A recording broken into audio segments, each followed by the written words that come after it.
nga nabigyan ng script talaga ang ating kaibigan. Anong pakiramdam mo nung naririnig mo na mukhang dinidiin ka? Alam mo, unang beses ko na-meet si Talakera sa Hong Kong. Pero na-impress ako kasi ang ganda ng mga sinabi niya na lahat ay talagang anti-Marcos Jr., no? Okay. At yung kanyang pananalita, very entertaining, so patok na patok siya sa audience. Kaya naman nalungkot ako nung bigla na lang siya nag 360-degree turn, pero naisip ko nga, siguro talagang matindi pangangailangan dahil lang sabi nga niya, ang talagang inaasahan lang niya panghanap buhay online selling sa internet, no? So talaga namang naintindihan ko rin naman kung bakit ganito ngayon ang ginawa niya na nag 360-degree turn siya kasi talaga namang realidad sa buhay, kinakailangan mabuhay, no? Pero naawa rin ako sa kanya kasi parang nabaliwala yung kanyang mga paninindigan. Pinaglalaban. Totoo. No? At pinaglalaban. Pero sinabi niya ikaw nagbayad sa dinner sa Hong Kong o at least, di ba? Hindi naman masyado mahal yun kasi hindi naman private room yun, no?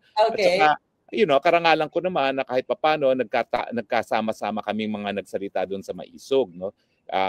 Ako naman kasi meron kasi akong kapatid na nagtatrabaho sa isang hotel, so ang hotel ko halos libre, no? So sabi ko ano ba naman 'yon na mag-share naman ako ng konti kasi halos wala naman akong gasto sa hotel ko at saka actually yung aking ticket sa eroplano libre rin kasi marami akong mileage, no?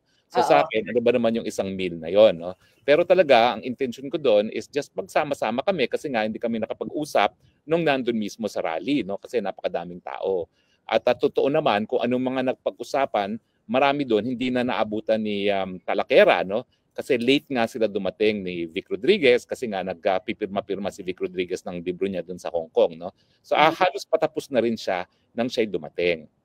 Pero isa-isahin na natin yung mga sinabi niya, no?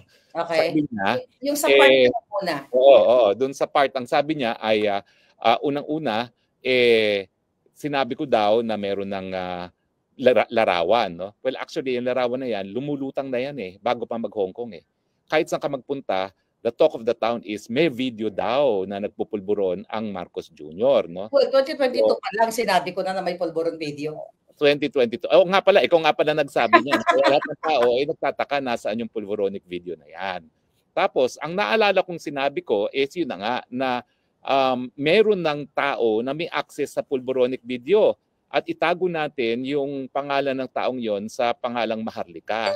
Kasi sinasabi ni Maharlika, meron na siya as of July 7, yung time ng Maisog, yung kanya puting ahas confirmed na meron ng hawak siya at ipadadala sa iyo, no? So ang sabi ko sa kanila is ito na inaantay natin, no? Yung aking secret informant na itago natin sa pangalang Maharlika at ay meron na raw ipadadala. Pero meron pa raw ipadadala.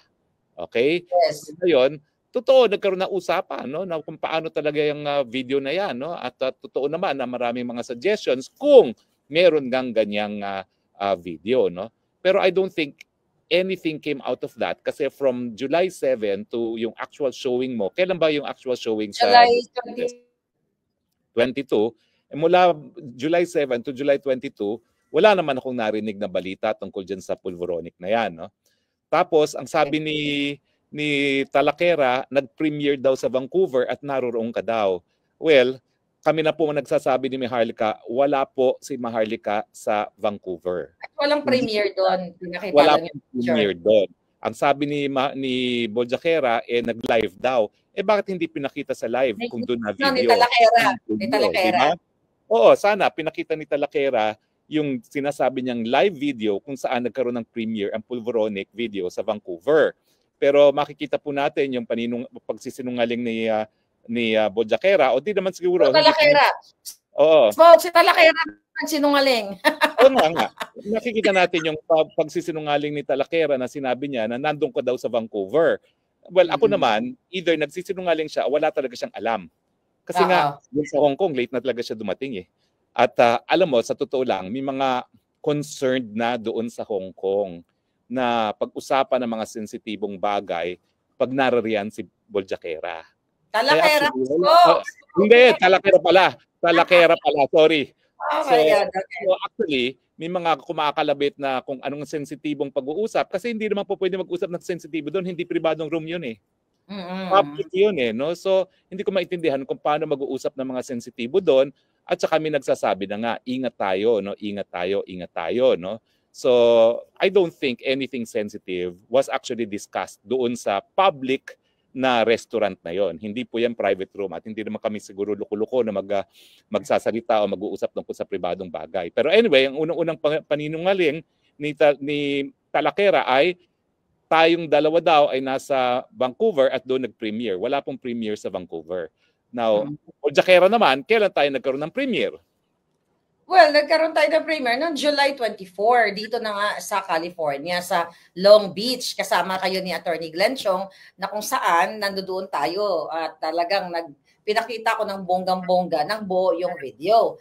Tapos doon, nung sa sinabi nga ni Talakera na kesyo ano daw, tawag dito, na itong video na ito ay AI at yung raw in-enhance natin. In-explain niya gano'n. At saka tila bagang pinapaniwalaan sa ni Akop na parang eksperto si Talakera pagdating sa pagsabi ko ang video ba ay authenticated or not. So tawang-tawa, alam niyo, tawang-tawa ako doon.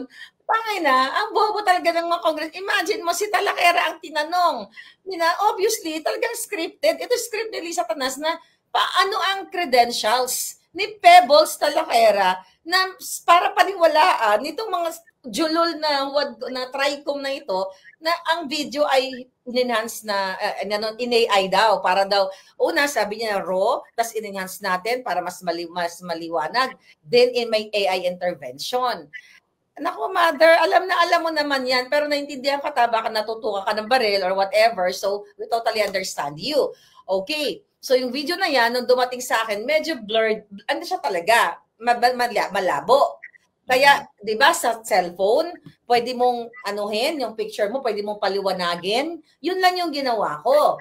And after that, pina-authenticate ko yan sa dalawang bansa. Sabi ko, di ba, isa sa ibang bansa, at dito sa California. So kung di ba naman OGAG, itong itong TRICOM na ito, si Talakera ang kanila ngayong eksperto. Oo nga, wala namang credentials si Talakera. I'm sorry, Talakera, ako talaga nung nauna kitang na-meet sa Hong Kong, aliw na aliw ako sa iyo at alam mo yan, no? At bilib na bilib ako sa iyo dahil akala ko tapang-tapang mo, hindi ko makakalaing konting pitik lang sa iyo, baliktad ka na, no?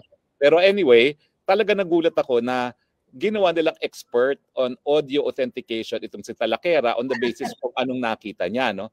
Now, alam mo, ako naman, dahil ako naman ay isang abogado, bago ko rin shinare ang video na yan galing sa iyo, ay tinignan ko rin yung isang website na pwede kang pumunta ron, mag-upload ng mga video para malaman kung AI siya. At yan nga yung ginawa ko sa New York, no? Matapos ang California, nagtungo kami ng New York ni Attorney Glenn Chong at doon ko ginawa step by step. Pinakita ko sa lahat kung paano ko ipinasok yan sa program na yan at lumabas na hindi siya AI. Kasi sabi ko nga, at that point, wala tayong anything in writing. Although alam ko, nagpa-authenticate ka na. No? Pero yung unang authentication mo, bago pa mangyari ang LA, sinabi mo nga na ayaw mag-issue ng statement ng unang kumpanya, no? Kasi ayaw nilang ma-involve sa international politics, no? Medyo dayuhan yung kumpanyang 'yon, no? Pero sabi ko, para naman also to protect me, kasi alam mo naman, matagal na ako nagdidepensa ng mga kaso ng libel, dapat kinakailangan talaga wala talagang ebidensya na hindi ka nag-verify. Tinignan ko yung site na yon sa internet at ipinasok ko doon at pinakita ko pa publicly sa New York na ang resulta is it is not AI. At ang linabas natin, it is not AI. Bukod pa doon sa authenticated mo na meron kang written report ng isang eksperto dyan sa LA. Na ginamit mo sa iyong asylum. Alam mo, tuwan-tuwa ako. Maraming salamat sa Trader Committee at kay Bojaquera kasi yan ang problema ko. Paano ko mapapatunayan na talagang dinidikdik ako dahil sa pulveronic video? Ngayon, meron na ako isang buong hearing ng Kongreso kung saan malinaw talaga na akong sinisisi nila sa pulveronic video. So maraming salamat kasi alam mo, miski parang 1.5 metro na yung aking ebidensya in writing, wala pa talaga akong mapatunayang ebidensya na talagang itong pulveronic video ang dahilan ko kaya dinikdik ako, no? Ngayon meron na. Thank you. Napatuloy yung ating trabaho. Magpasalamat na rin tayo kay Talakera. Oo nga, thank you Talakera kasi at least na-facilitate yung aking asylum dahil sa iyo. Thank you rin kay Congressman Akop, no? Dahil yung hearing na yan, talaga namang magpapakita na yan talaga ang dahilan kung ba't nila ako dinikdik from day one nung nagsimula ang TRICOM, no? Ang Aha. PADCOM pala, ang HUADCOM pala. Oo.